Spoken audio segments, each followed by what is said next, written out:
We should just be like we skipped the intro because we lost our touch on how to do it. Should we?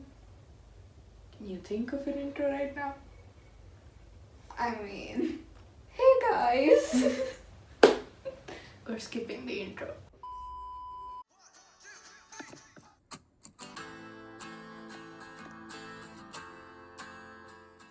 This is a very chill and laid back video. We're gonna talk about what books we have loved the most till now. Like the best. We can't. With the amount you've read, you can't say it's the best book you've ever read, but something like that. Yeah, and a book you will return to Again often. and again. Exactly. Let's get into it. Welcome to You, Me, and Books.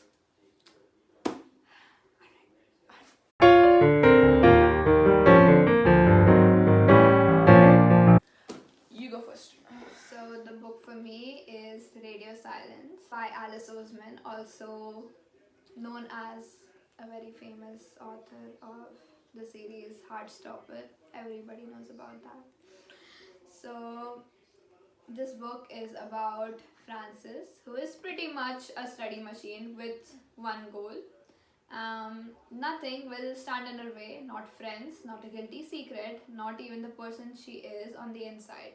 Because her only goal is her academic ambition for now. And sad it is. She grows up. She goes through high school, she meets new people, and this whole thing talks about this show called University City, and she's a big fan. She gets an offer to be the artist for this particular Show. Exactly, show, because her art style is really Amazing. amazing, and it's her guilty secret, as she puts it, Yeah. because she's not supposed to be doing that. Then when she accepts the offer, that connects her to a lot of her past and more complications, the life of a teenager.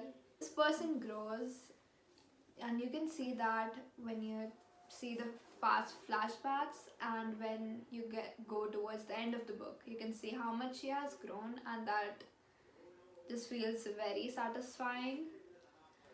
And then yeah, that's how she gets to it. I feel like I can relate to her being an introvert and not having that many friends to talk to, because you just don't talk a lot. But she really grows a lot, which is what I love the most. Why do you think you can relive the book? Relive? I mean, when you read a book, you're living it. So why do you think you can read the book so Well, many times?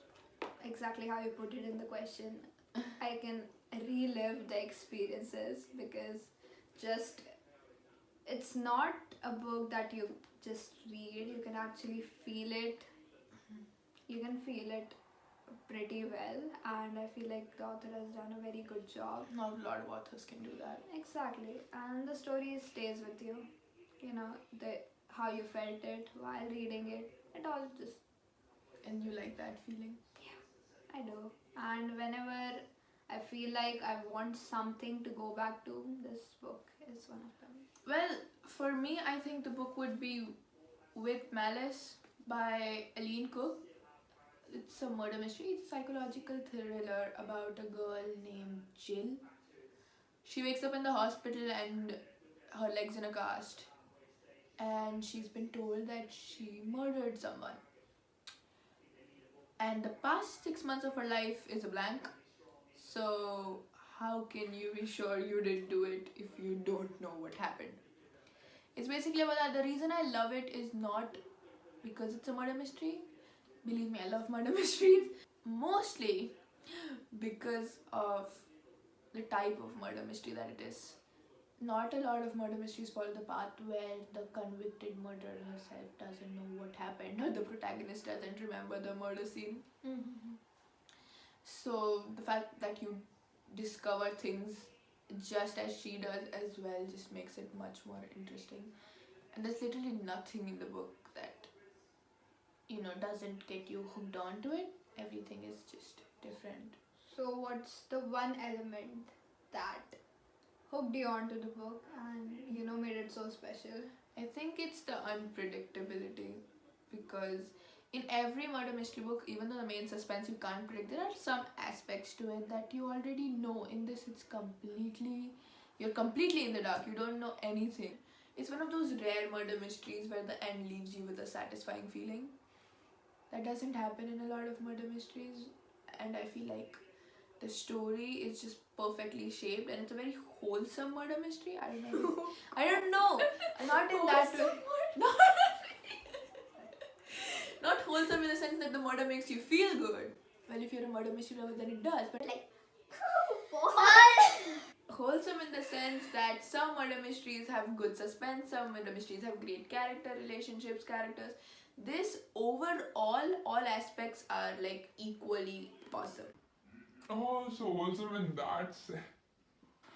I thought wholesome meant that there was more character feelings involved somehow, which is what was my first thought when you said that. No, that's not it. Alright. It was a very all-encompassing thing. Well, that's a better word. It was an all encompassing. I think that's the word. That. Yeah. It was very that. And even though you don't relate to the character, because all you're thinking is, please don't let this happen to me, please don't let this happen to me. Yes. But the relatability factor doesn't affect how much you love the book. So yeah, it's With Malice for me. Radio Silence for her. Go check it out. Definitely do. And we'll be posting more, hopefully. Yeah. If Guilty. Guilty. If school doesn't, Consume us. Swallow soul. Yeah. And we'll see you next time. Subscribe. Bye.